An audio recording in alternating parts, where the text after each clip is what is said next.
திருக்குர்ஆனுக்கு ஒரு ஈர்ப்பு இருக்குது. அதனுடைய ஒலி அமைப்பு கூட ஈர்ப்பு கொண்டது தான். அந்த காலம் தொடங்கி இந்த காலம் வரை தொடர்ந்து திருக்குர்ஆனால் மக்கள் கவரப்பட்டு கொண்டே இருக்கிறாங்க. ஜின்களும் கூட திருக்குர்ஆனை கொண்டு ஈர்க்கப்பட்டிருக்கிறார்கள். அல்லாஹ் என்ன செய்றான், குர்ஆனில் ஜின்கள் கூறியதாக கூறுகிறான், இன்னா சமஅனா குர்ஆனன் அஜபா, நாங்கள் ஒரு ஆச்சரியமான குர்ஆனை செவியுற்றோம். இது ஜின்களுடைய கூற்றாக என்ன செய்திருக்குது. அந்த காலகட்டத்தில் நபி ஸல்லல்லாஹு அலைஹி வஸல்லம் அவர்கள் இந்த திருக்குர்ஆனை கொண்டு தம்முடைய அழைப்பை முன்வைத்த போது இஸ்லாத்தை ஏற்றுக்கொண்டவரும் சரி, இஸ்லாத்தை ஏற்றுக்கொள்ளாதவரும் சரி, இப்போ 2 தரப்பாரும் இந்த குர்ஆனால் கவரப்பட்டிருக்காங்க, குர்ஆனால் ஈர்க்கப்பட்டிருக்காங்க. இந்த குர்ஆன் ஒரு விதமான அச்சத்தை ஏற்படுத்தி இருக்குது.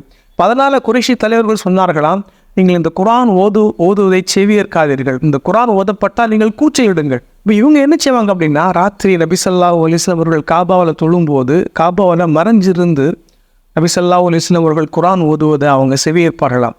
அவங்களையும் மீறி அதன்பால் ஈர்க்கப்பட்டாங்க, அதன்பால் கவரப்பட்டாங்க. அதிகாலை வெளிச்சம் வந்த பிறகு ஒருத்தருக்கு ஒருத்தர் பார்த்து என்ன செய்வாங்கன்னா, இனி நம்ம இந்த மாதிரி வரக்கூடாது, நாம் இப்படி ஒழிஞ்சுன்னு கேட்பதை மக்களுக்கு தெரிஞ்சுது அப்படின்னா மக்கள் குழப்பத்தில் ஆழ்ந்துருவாங்க. ஒருத்தருக்கு ஒருத்தர் இந்த மாதிரி பேசிட்டு பிரிஞ்சு போவாங்களாம், மறுநாளும் அதே மாதிரி வருவாங்களாம். இப்படி பல முறை நடந்ததாக சொல்லப்படுது. வலீத் பின் முகீரா அப்படிங்கிற ஒரு குறைஷி தலைவர், இப்போ அந்த தலைவர்களுக்கு மத்தியில் ஒரு பெரிய அறிவாளி அப்படின்னு பெயர் பெற்றவர். இப்போ அவர் இந்த திருக்குர்ஆனை செவியுற்ற போது அவர் சொன்னார், நிச்சயமாக இந்த திருக்குர்ஆனுக்கு ஒரு இனிமை இருக்குது, இதற்கு ஒரு ஈர்ப்பு இருக்குது, இது தனக்கு கீழ் உள்ள அனைத்தையும் ஒன்றுமில்லாமல் ஆக்கிடும், இதுதான் மிகைக்கும், இதை யாரும் மிகைக்க முடியாது அப்படிங்கிற அந்த கருத்தை சொல்கிறாரு. குறைஷி தலைவர்களுக்கு இது ரொம்ப ஒரு பெரிய பெயர் எதிர்ச்சி ஆயிடுச்சு. என்ன நம்ம மிகச்சிறந்த அறிவாளி என்று பெயர் பெற்ற வலீத் பின் முகீரா இப்படி சொல்கிறாரு, அவர் மதம் மாறிட்டார், இனி மக்கள் எல்லாம் மதம் மாறிடுவாங்க அப்படின்னு பேச ஆரம்பிக்கிறாங்க. உடனே இஸ்லாத்தினுடைய முதன்மையான எதிரியாக இருந்த இஸ்லாமிய அழைப்பை மூர்க்கமாக எடுத்துக்கொண்டிருந்த அபூஜெஹல் என்ன செய்கிறான், அந்த வலீத் பின் முகீராவுடைய கர்வத்தை சீன்றான், அவருடைய ரோஷத்தை தூண்டுறான்.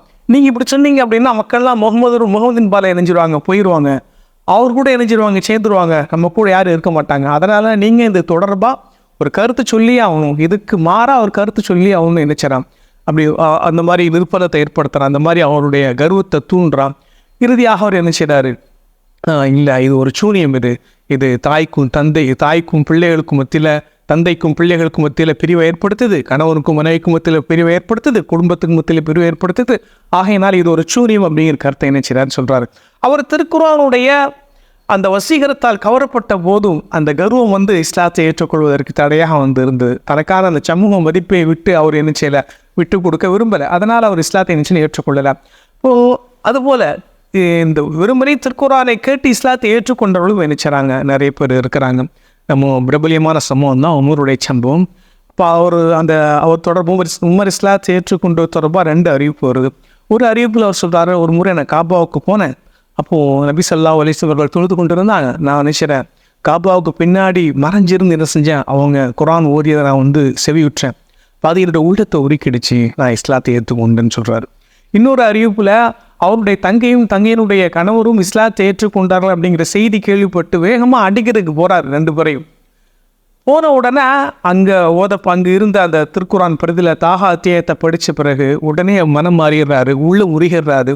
இப்படியான ஒரு அற்புதமான வேதத்தையா மக்கள் எதிர்க்கிறார்கள். இப்போ அந்த இடத்துல அவர் இஸ்லாத்தை ஏற்றுக்கொள்கிறாரு. இதனால தான் அந்த மக்கள் பயந்தாங்க, குறைஷி தலைவர்கள் பயந்தாங்க. இந்த திருக்குர்ஆனை மக்கள் செவியுற்றால் எதை செஞ்சுருவாங்க, இஸ்லாத்தின் பக்கம் ஈர்க்கப்பட்டுருவாங்க, இஸ்லாத்தை ஏற்றுக்கொண்டுருவாங்க. அதனாலே எதை செஞ்சாங்க, இதனை விட்டு மக்களை தடுப்பதற்கு தங்களால் எவ்வளோ முயற்சிகளை பண்ண முடியுமோ அவ்வளோ முயற்சிகள் என்ன செஞ்சாங்க, அவங்க பண்ணினாங்க. ஆனாலும் திருக்குர்ஆன் தொடர்ந்து மக்களை ஈர்க்கப்பட்டு கொண்டே இருக்குது. இன்றைக்கி இஸ்லாத்தை ஏற்றுக்கொள்ளாத முஸ்லீம் அல்லாத சகோதரர்கள் கூட அந்த திருக்குர்ஆனுடைய அந்த ஓசையை கேட்கும்போது மனம் உருகுவதை, அவர்களை மீறி அழுவதை நம்ம நினைச்சிடும், பார்த்து கொண்டு தான் இருக்கிறோம். இப்போ திருக்குர்ஆனை எந்த அளவு நாம் நெருங்கி செல்வோமோ அந்தளவு இறைவனை நெருங்கி செல்வோம். அப்போ திருக்குர்ஆனை எந்த அளவு நாம் ஆழமாக பொருள் படிப்போமோ அப்போ அது அல்லாஹ்வுடைய புறத்திலிருந்து வந்த வேதம் தான், அது இறைவன் புறத்திலிருந்து மனித சமூகத்திற்கு வழங்கப்பட்ட மகத்தான அருட்கொடை. அதை விட மிகப்பெரிய அருட்கொடை எதுவும் இல்லை அப்படிங்கிறத நம்ம நினைச்ச முடியும், உணர்ந்து கொள்ள முடியும். இப்போ திருக்குர்ஆனுடைய ஒவ்வொன்றுமே அற்புதம் தான், திருக்குர்ஆனுடைய ஒவ்வொன்றுமே நம்ம ஈர்க்கக்கூடியது தான். நாம் அதன்பால் செல்லும் பொழுது யாரெல்லாம் திருக்குர்ஆனை ஆழமாக கற்றுக்கொள்ளணும்னு நினைக்கிறாங்களோ, அதனுடைய வசனங்களை உள்ளார்ந்து புரிஞ்சுக்கொள்ளணும்னு நினைக்கிறாங்களோ, அது சொல்லக்கூடிய வாழ்வியல் கண்ணோட்டங்களை கற்றுக்கொள்ளணும்னு நினைக்கிறாங்களோ, இப்போ அவங்களுக்காகத்தான் நாங்கள் இந்த வகுப்பை தொடங்கி இருக்கிறோம். ஆன்லைன் தப்சீர் வகுப்பு. இப்போ இது ஒரு வருட கால வகுப்பு. இப்போ இதன் வழியாக நீங்கள் என்ன செய்யலாம், திருக்குர்ஆன் அல்லாஹ்வுடைய புறத்திலிருந்து வந்த வேதம் அப்படிங்கிறத தெளிவாக சந்தேகத்திற்கு இடமில்லாத வகையில் என்ன செய்யலாம், அறிந்து கொள்ளலாம். திருக்குர்ஆன் கூறக்கூடிய வழிகாட்டுதல்களை, கண்ணோட்டங்களை, சட்டங்களை, அறிவுரைகளை என்ன செய்யலாம், அறிந்து கொள்ளலாம். திருக்குர்ஆனுக்கும் நமக்குமான தொடர்பை நம்ம என்ன செய்யலாம், வலுப்படுத்திக் கொள்ளலாம். உண்மையிலே திருக்குர்ஆனோடு நாம் எந்த அளவு தொடர்பு கொள்வோமோ அந்த அளவு நாம் என்ன செய்வோம், இறைவனை நெருங்கி செல்வோம். அல்லாஹ்வை நெருங்கி செல்வதற்கு இந்த திருக்குர்ஆன் தான் மிகச்சிறந்த வழியாக நினைச்சது.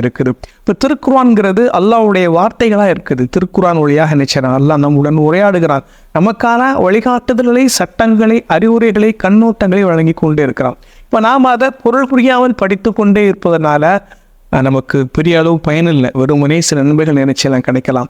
நாம் அதனுடைய பொருளை ஆழமாக உணர்ந்து படிக்கும் போது, நாம் படித்ததை நம்முடைய வாழ்க்கையில் செயல்படுத்தும் போது தான் நாம் என்ன செய்ய முடியும், அதிலிருந்து முழுமையாக பயன்பெற முடியும். அல்லாஹ்வுடைய அந்த அல்லாஹ் நம் கொடுத்த வழிகாட்டலை முழுமையாக பயன்படுத்தியவர்களாக நாம் நிச்சயம் மாறுவோம்.